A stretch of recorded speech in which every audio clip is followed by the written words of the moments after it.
Geek, Citadel. Welcome to the overview, where I speak about my impressions of a game and what you can expect from it.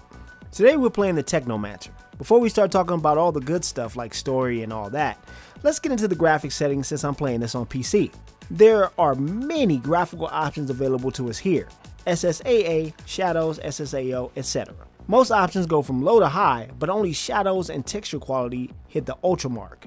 The game tends to hit a steady frame rate between 50 to 60 FPS in the more open areas in the game. The dips to 45 come out of nowhere though. It can occur in a place where nothing is really happening or just from opening doors. The development team needs to do some optimization in later patches to fix that. The character models are acceptable and that's about it. The game is incredibly dark. I mean to the point that it's actually hard to see most interactions.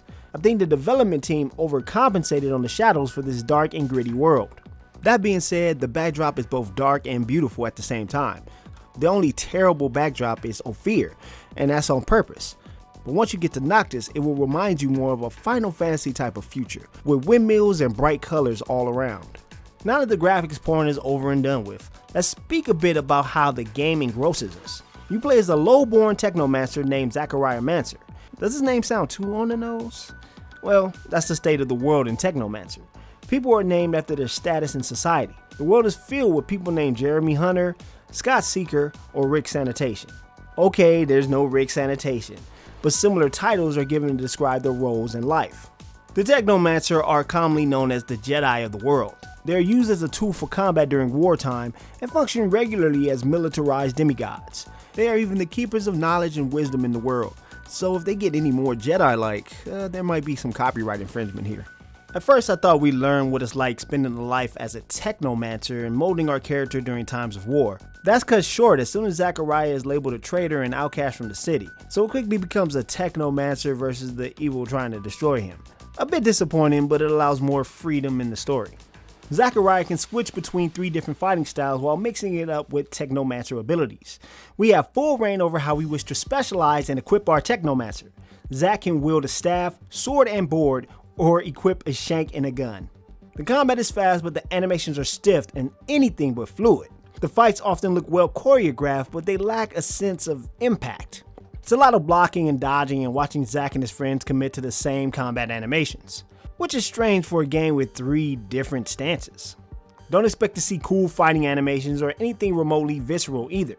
Enemies will flail about when hit and often just fall over, and that will be the end of it. It's not an awful system, but it reminds me a lot of Alpha Protocol and less like The Witcher 3 or Dark Souls. Let me tell the truth here. I actually had to switch the difficulty to easy mode.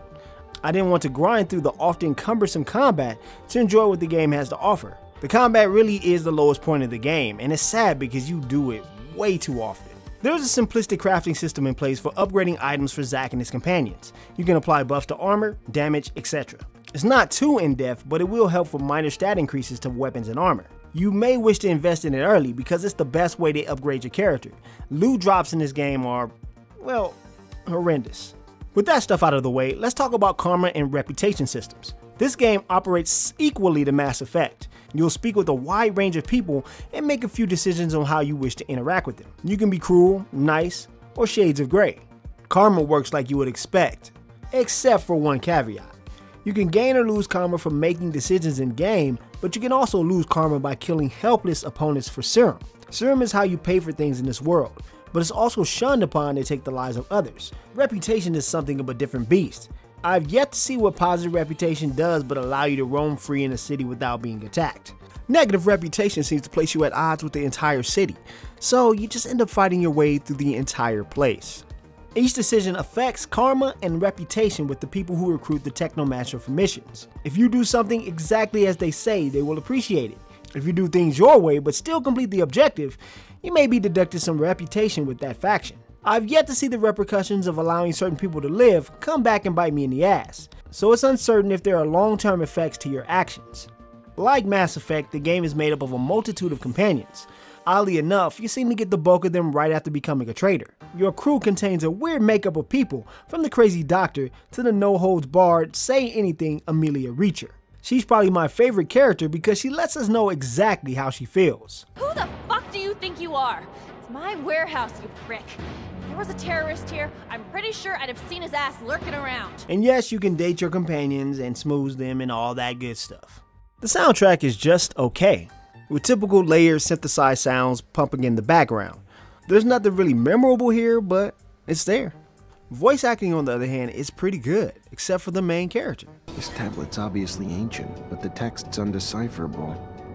This'll make for one hell of a translation job. Great Master Ian's the only one who could have read it. Maybe Dandolo's heard of another Technomancer who could, though.